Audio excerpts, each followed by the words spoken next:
Let's get right into it. Number 10. The deadly tomato scandal. Imagine sitting down for a fancy dinner in the 1700s. You're eating off beautiful pewter plates, feeling pretty good about yourself. Then someone serves you a tomato, and everyone at the table gasps in horror. Back then, rich people thought tomatoes were deadly poison. The weird part is poor people were eating tomatoes just fine. But it wasn't the tomatoes killing people. It was those fancy pewter plates the rich people were eating from. These plates were made with lead, and tomatoes are acidic. When you put acidic food on lead plates, the lead starts to seep into your food. The more expensive your plates were, the more likely you were to get lead poisoning. Meanwhile, poor people were eating off wooden plates or basic pottery.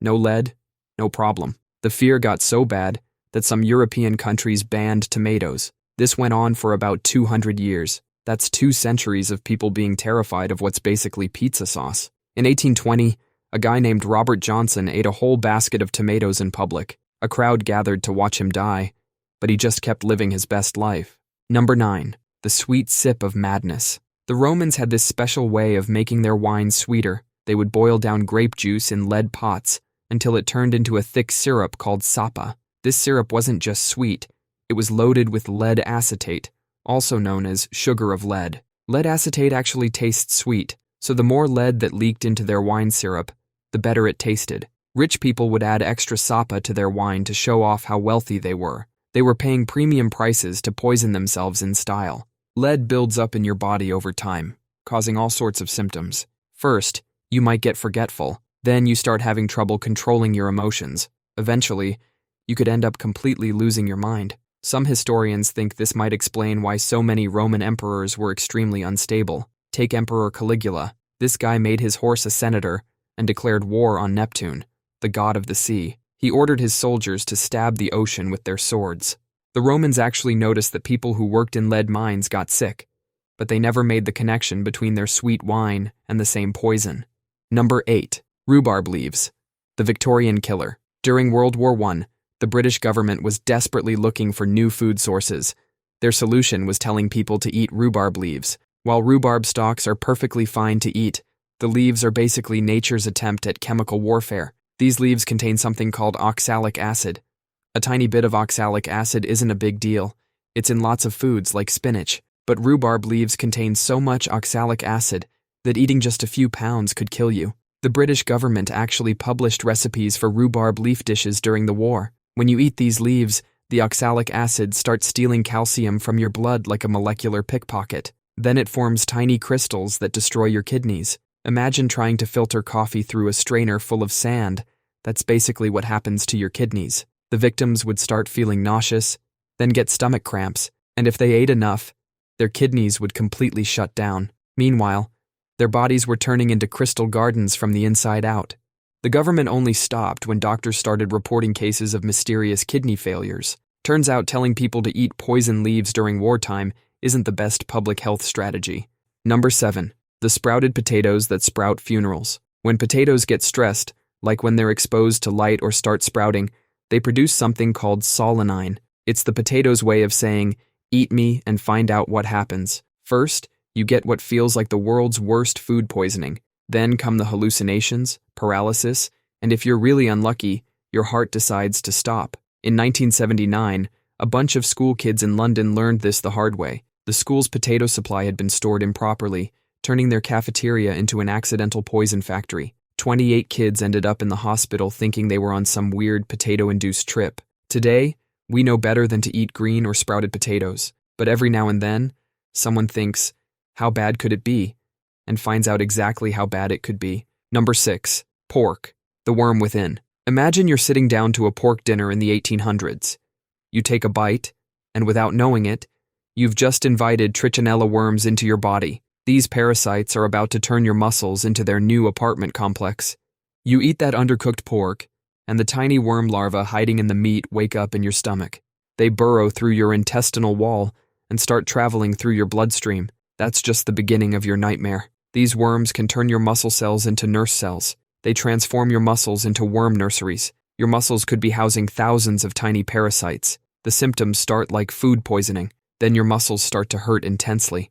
Your face and eyes swell up like you've been in a fight. The fever makes your body feel like it's burning from the inside. Back then, if you got a bad infection, you were done for. Doctors could only watch as the worms turned your body into their personal playground. In the late 1800s, scientists finally discovered what was causing these deaths. They found spiral-shaped worms hiding in infected meat under the microscope. Scientists later discovered that freezing pork solid for 20 days kills the parasites. But today, proper cooking is all you need to stay safe. Number 5. The root of all problems. This innocent-looking plant feeds about 800 million people worldwide, but cassava is basically nature's way of saying, I dare you to eat this. Every part of this plant contains compounds that turn into cyanide in your body, the same stuff used in spy movies for those dramatic death scenes. Cassava is super nutritious and grows in places where other crops would just give up and die, but you have to prepare it exactly right, or you're in for a really bad time. The traditional preparation method requires peeling, soaking,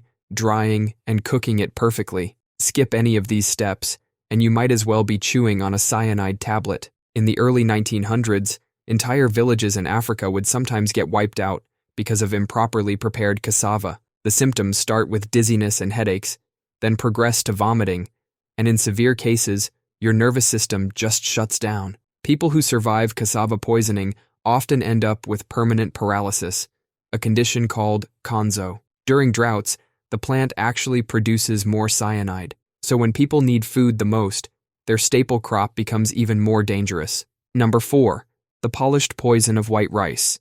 In 1800s Asia, white rice was a status symbol. The whiter and more polished your rice was, the more status you had. But this fancy rice was missing something vital, thiamine, or vitamin B1. Regular brown rice has this vitamin in its outer layer, but new machines stripped away that layer to make rice look cleaner. People started dying in terrifying ways. Their legs would get weak and tingly. Their breathing would fail. Their hearts would race while sitting still. They called this mystery illness beriberi. A Japanese Navy doctor named Kanehiro Takaki noticed something strange. Sailors eating white rice were dying, while officers eating Western diets lived. He tested 2 Navy ships on similar voyages. One crew ate white rice. The other got meat, vegetables, and barley with their rice. On the white rice ship, 169 sailors got beriberi. On the mixed diet ship, not a single case appeared. Scientists discovered it was all about thiamine. Without it, your body can't turn food into energy. It's like running a car without oil until everything breaks down. Millions died because they wanted prettier rice. Number 3.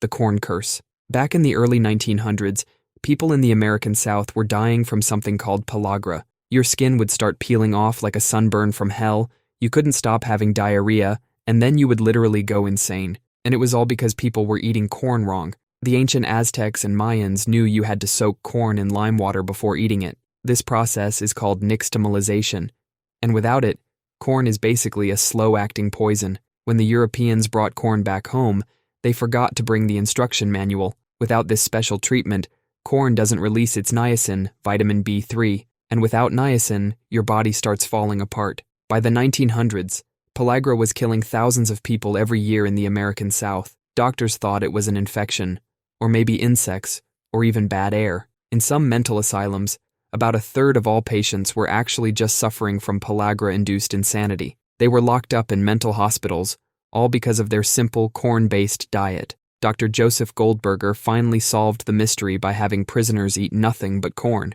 Even after he proved it was a dietary issue, some people refused to believe that diet could cause such a horrible disease. Number 2. Hot dogs before food safety laws. Before food safety laws, hot dog factories were playing a game of throw whatever you find into the meat grinder. We're talking diseased animal parts, sawdust, and rotting materials.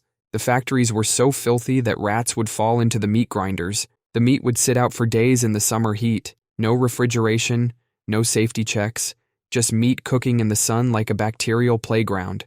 The workers used the meat vats as spittoons. Others would relieve themselves right there on the factory floor.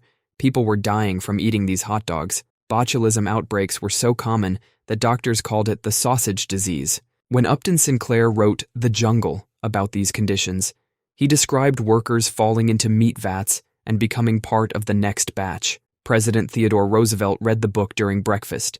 He couldn't finish his sausages. That book finally led to the first food safety laws. Number 1.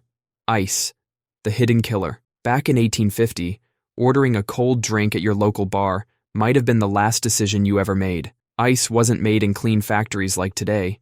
It was harvested from lakes and ponds where people dumped their waste, where dead animals floated, and where bacteria thrived. Workers would cut huge blocks of ice from these contaminated lakes during winter, and freezing doesn't kill bacteria, it just makes them dormant. So when that ice melted in your drink, all those sleeping germs would wake up and wreak havoc in your body. These weren't just minor stomach bugs. The ice carried cholera and typhoid, diseases that could turn a simple cold drink into a death sentence. The ice storage situation made things even worse. The ice houses were wooden sheds packed with sawdust for insulation. These became perfect homes for rats, who'd contaminate the ice with droppings and disease. But people kept using the ice because there was no alternative. This deadly practice continued until artificial refrigeration became widespread in the early 1900s. That's all for today. I'll be making similar videos in the future. Subscribe to see them.